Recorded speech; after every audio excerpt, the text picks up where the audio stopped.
Hello, everybody. I'm Peter Munig, and I'm from Columbia University, and I have dedicated my life to studying the economic benefits of social policy for health. So I'm going to be summarizing some of the findings from my life's work in this presentation to you today.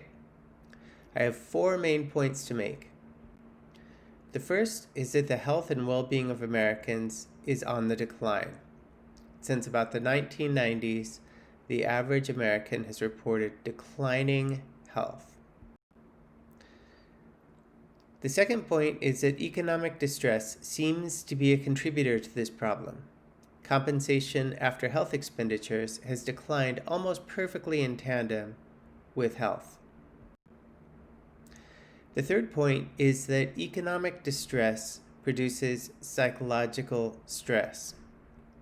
And this psychological stress sets off a cascade of physiological events that leads to premature aging.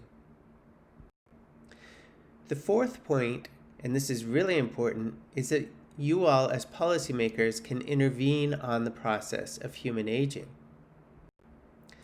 You also have levers to pull that can reduce toxic exposures and accidents for Americans. So moving on to the first point, the health of Americans has been on the decline for decades, and that's across most groups in the United States. And this has been true even as the health of peer nations has been improving steadily. What you're looking at here is changes in life expectancy. The United States is at the bottom and falling off. We have some good guesses as to why this is happening. One is toxic stress. And this is thought to arise from economic stressors, socioeconomic stressors. We're going to get into this in a little bit. Another reason is toxic exposures. A final reason is accidents. Now, in the early days of humanity, the major things that we had to do with our stress response, we either had to hunt prey or run away from it. And these events tend to be very discrete. So if we see a puma, we're either immediately killed by it or we run away from it. In modern day society, however, stressors tend to be chronic. So they're not these sudden bursts of adrenaline and glucocorticoids that just move all the energy from all the organs in your body into your legs. Instead, it's this chronic sort of slow burn that can cause multi-organ damage and premature aging. We are all familiar with chronic stress. We've all been through finals week, for example. What happens during finals week? Well, you don't sleep very much, you feel stressed out, your relationships deteriorate, you eat crappy, maybe you're even smoking cigarettes. But this too is a discrete event. It's just during finals. When you're exposed to stress more chronically, bigger problems arise. So remember, in the acute stress response, we're taking energy from all the organs in our body and we're putting it into our thigh muscles so we can run the heck out of there. When stress is chronic, it can damage all of the organs that it's diverting this energy from. And one of the key organs is the brain. One effect of neural damage from toxic stress is that the brain loses its ability to regulate blood pressure, blood sugar, cholesterol. It weakens the immune response. This is a process called allostatic load. And what allostatic load is it is a slow deterioration in your organ's ability to perform their function. Now, this can also be known as aging, right? And the thing to remember, of course, is that all of us age. The central question is how fast. So today I'm going to propose to you that we can intervene on this process. So let's just take one example. Let's take the example of education. And let's walk through how we might be able to intervene on the process of aging with an effective education policy. So suppose we have some sort of magic policy and it's going to improve education for children. So many things can happen. One is that you get a degree, another is that you learn something. If you get a degree off to the right, you're much more likely to get a job, and that job is probably going to come with health insurance. It's also probably going to reduce your stress because you're now going to be able to pay your bills and support your family. So that's going to reduce stress mediators. That's going to reduce cardiovascular disease, infectious disease, diabetes, hypertension, cancer.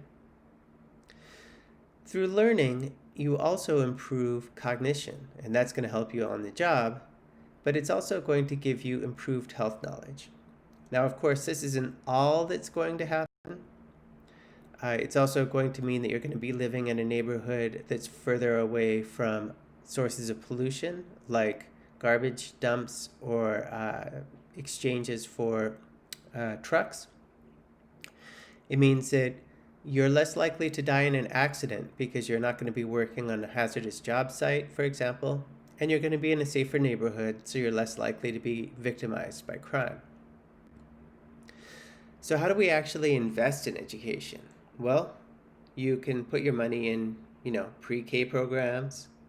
You can try and bump up teachers' salary to increase their prestige and increase the competitiveness of teachers. You can try to reduce class sizes. You can improve the architecture and appearance of schools so they see. When you look at the international rankings of countries by math, sciences, and readings, the leaders are Korea, Finland, Canada. The United States ends up way down on this list.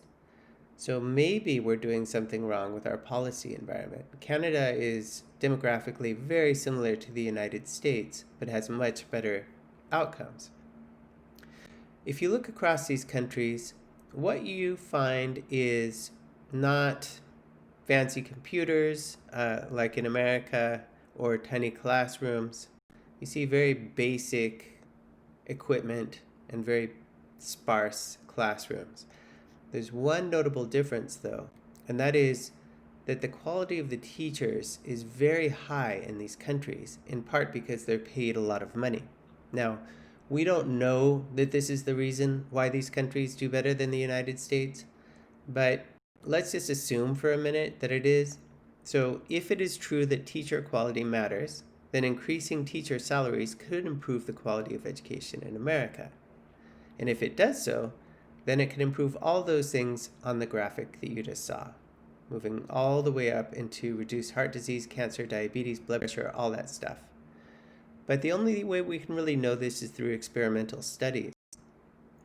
So as I review policy options and their economic benefits, I'll give them a ranking based on the strength of the evidence. So let's turn to these policy options now. We can invest in schooling, healthcare, income support, criminal justice reform, housing. All of these kinds of interventions will improve health at different stages in the disease process. So there's different kinds of prevention strategies. You can prevent disease before it happens, which is called primary prevention. You can detect it early, which is called secondary prevention, or you can treat it after it's already set in, and that's called tertiary prevention. That's what our health system does. So to provide some examples here, you can regulate carcinogens and prevent cancer. You can try to detect cancer early through mammography or colonoscopy, or you can try and improve its treatment through advanced cancer therapies. Now, let's look at the economics of some of these social policies, just to give you a sense of where they lie. Now, imagine you have $8 million to spend. Mammography is going to detect disease early, and that costs about $8 million to save a life. So we've just saved one life with our $8 million investment. The problem here is we can't really test this finding you can't really randomize women to receive mammography or not. It's not considered ethical. So the evidence behind the statement that I just made is pretty weak. Much better evidence is available for drugs to treat high blood pressure, high cholesterol, and high blood sugar. This is much better evidence. Remember, we're talking about multiple randomized controlled trials. That's a 10 out of 10. But these studies all come out about the same as mammography. We're going to buy about one life with $8 million of investment in these modalities. Now, seatbelts, on the other hand, are going to prevent injuries from occurring in the first place. We've already made this investment, so we already know a lot about it. Mandatory seatbelt legislation costs about $3,000 to save a life, and you save close to 300 lives with your $8 million. Now, in this particular case, we can only observe outcomes amongst humans. We can't really randomize people to car accidents, but we can randomize crash test dummies. And so the evidence is pretty good that seatbelt saves lives. For influenza vaccination, in most seasons, it costs about $1.4 million to save a life. It's very good evidence behind that, multiple randomized controlled trials. So we're going to save about 6 lives by investing in influenza vaccinations. Income support programs, depending upon the program, range from cost savings to $1 million per life saved. So these programs vary in their ability to actually put money in the pockets of Americans. You can do it in a lot of different ways, through employment incentives or direct giving.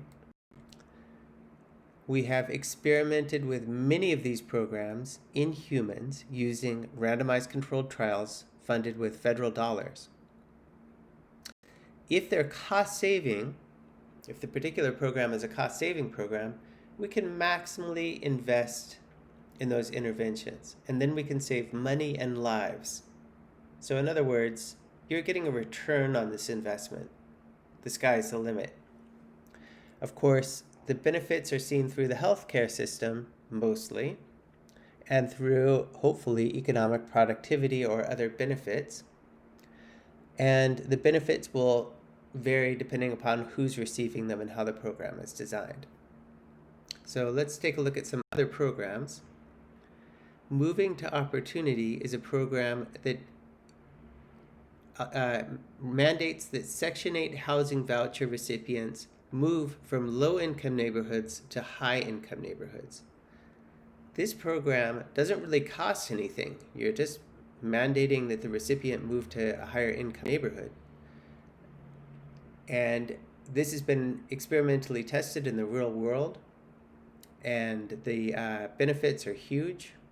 Cost savings. Why not do it for all Section 8 housing voucher recipients? Well, it depends upon the local economic conditions, right? So sometimes this program is actually going to require an additional investment, and then we're talking a whole different ball game. But in many cases, moving to Opportunity, Section 8 housing vouchers will save money and lives and provide a return on your investment. Pre-K programs save money and lives.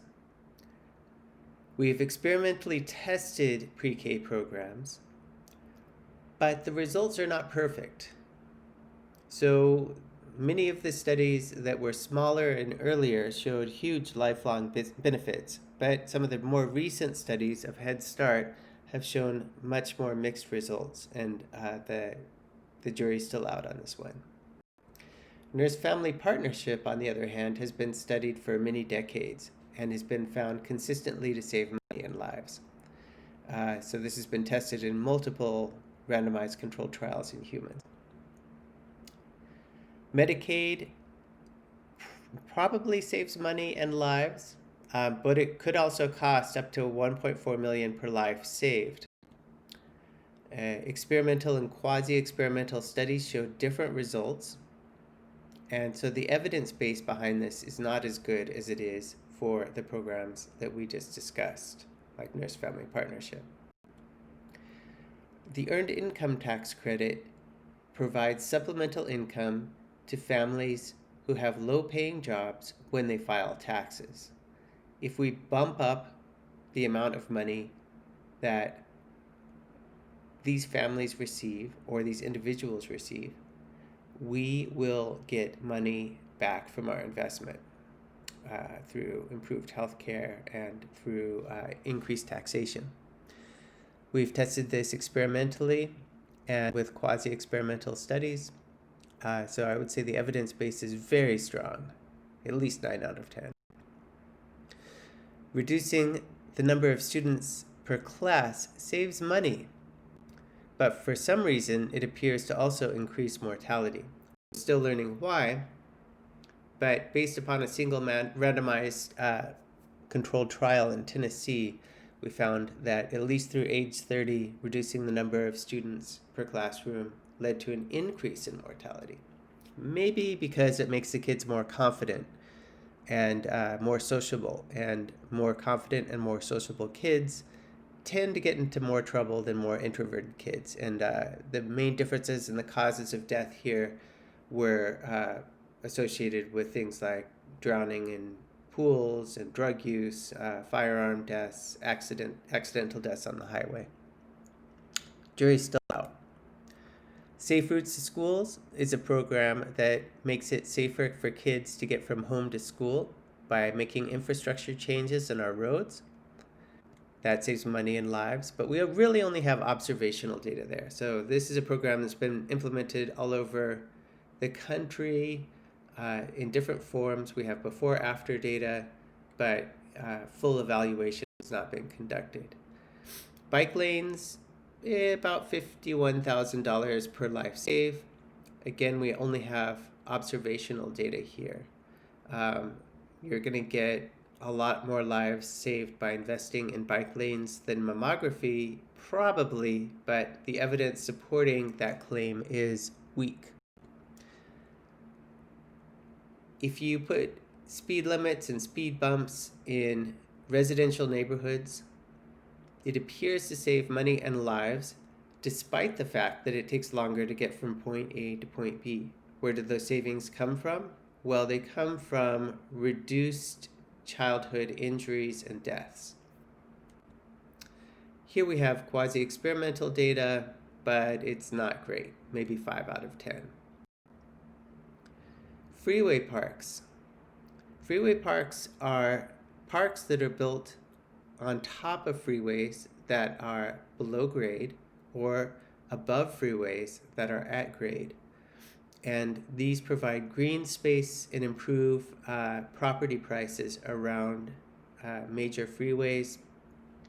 And that's where you see much of the savings in money, but they also save lives. And one of the reasons is that you can reduce pollution by filtering the air that comes out of the structures that are built over these freeways. And you also reduce accidents and provide more opportunities for exercise. But here we really only have observational data, so I'll give that a 4 out of 10. Bike share programs, you're probably familiar with. Those cost about $314,000 per life saved. So we'll save about 25 lives with our $8 million investment. Now remember, we're treating blood pressure, we're treating blood sugar, we are performing mammographies. So we think that's a good investment. This is 25 times as good of an investment as any of those. But the data are weak. We really only have observational data, so I'll give that a 4 out of 10. Charging cars to enter into congested areas of cities can reduce pollution, and it also reduces transactional costs for businesses because it's much easier to get products and goods delivered to your business. It's easier for people to get from point A to point B, so it improves productivity. But we only have observational data and cost estimates.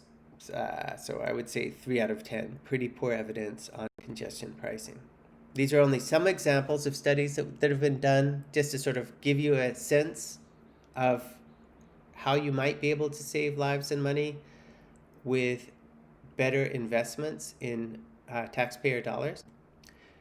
To sort of summarize, the health of Americans is on the decline. This may be due to suboptimal policy mix relative to peer nations. There are an array of social policy investments that can be made that will produce returns on the investment, but more work needs to be done. Some of these we know, and some of these we're not sure of.